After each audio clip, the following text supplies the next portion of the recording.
What happens when truth stands right in front of you and you still refuse to see it? What if a miracle isn't enough to change a hardened heart? And what if the very people who claim to know God are the ones standing in the way of his work? The scene unfolds not with celebration, but with suspicion. A man who was once blind now sees, yet instead of joy, questions rise like a storm. The neighbors whisper, uncertain if this is the same man who once sat begging. Some say yes, others doubt, but the man himself speaks plainly, I am the one. There is no confusion in his voice, no hesitation in his testimony. He was blind, now he sees, and that should have been enough, but it wasn't. They bring him to the Pharisees, the religious authorities, the keepers of the law, the ones who are supposed to recognize the hand of God.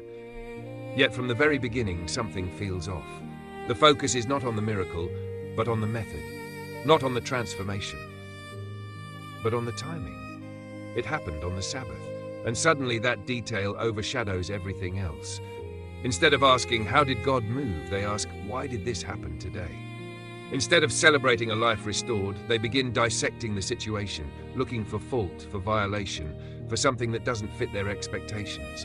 It's a subtle shift, but a powerful one. Because when the heart is set on protecting its own understanding, it can miss the very presence of God. The Pharisees question the man. Calmly, he repeats what happened. He put mud on my eyes, I washed, now I see.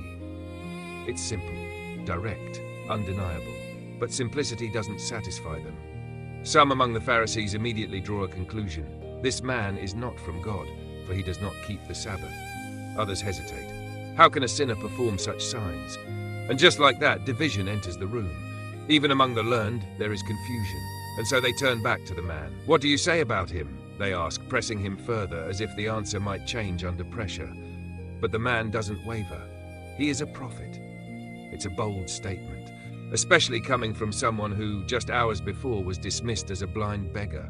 Yet now he speaks with clarity that surpasses those who have studied for years. Still, they refuse to accept it, because acknowledging the miracle would mean rethinking everything. It would mean admitting that God might be working outside their control, beyond their rules, beyond their carefully constructed system. So they search for another explanation. They call the man's parents. Maybe the story is false. Maybe the man wasn't really blind. Maybe this whole thing can be explained away if they just dig deeper. The parents arrive, cautious and tense.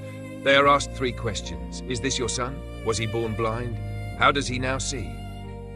Their answers are careful. Yes, he is our son. Yes, he was born blind. But how he now sees, we do not know. Ask him. He is of age. There's a noticeable distance in their response, a hesitation, a reluctance to say too much. And we learn why. They were afraid, because anyone who acknowledged Jesus as the Messiah would be put out of the synagogue. To be cast out was not just a religious consequence, it was social isolation, loss of community, identity, and belonging. So the parents step back, they confirm the facts, but avoid the conclusion. Fear has silenced them. And this is where the story becomes deeply personal. Because it's easy to think we would respond differently, that we would boldly stand for truth no matter the cost. But the reality is, fear still shapes decisions today. Fear of rejection, fear of losing status, fear of standing alone. And often that fear keeps people from fully stepping into what they know is true. The Pharisees call the man back a second time. The pressure intensifies. This is no longer just questioning, it's interrogation. Give glory to God, they say. We know this man is a sinner. It's a loaded statement. They are not asking for information, they are demanding agreement. They want him to conform to their conclusion. But the man doesn't argue theology, he simply tells his story again. Whether he is a sinner or not, I do not know. One thing I do know, I was blind, and now I see. There's power in that. Because no one can take away a lived experience. You can debate doctrine, you can challenge interpretations, but you cannot erase what someone has personally encountered. And this man stands firm in it. Frustrated, they question him again. What did he do to you? How did he open your eyes? And here something shifts. The man begins to push back. I have told you already and you did not listen. Why do you want to hear it again? Do you also want to become his disciples? There's a hint of boldness now, even a touch of irony, and it doesn't sit well with them. They respond with insults. They distance themselves. You are his disciple. We are disciples of Moses. They lean on tradition, on authority, on what they have always known. But the man, once considered insignificant, now speaks with striking clarity. "This is remarkable," he says. "You don't know where he comes from, yet he opened my eyes." He begins to reason with them, not from education, but from truth. We know that God does not listen to sinners. He listens to the one who does his will. Nobody has ever heard of opening the eyes of a man born blind. If this man were not from God, he could do nothing. It's simple logic, honest, uncomplicated, and yet they cannot accept it. Because truth, when it challenges pride, is often rejected. They respond harshly. "You were steeped in sin at birth. How dare you lecture us?" And then they cast him out. Just like that. The man who was healed is now rejected, not because of wrongdoing, but because he refused to deny what he had experienced. And in that moment, the cost of truth becomes clear, but so does its power. Because while the Pharisees hold on to their authority, they lose something far greater, the ability to see, not physically, spiritually. This passage isn't just about a miracle, it's about perception, about the difference between seeing with the eyes and seeing with the heart.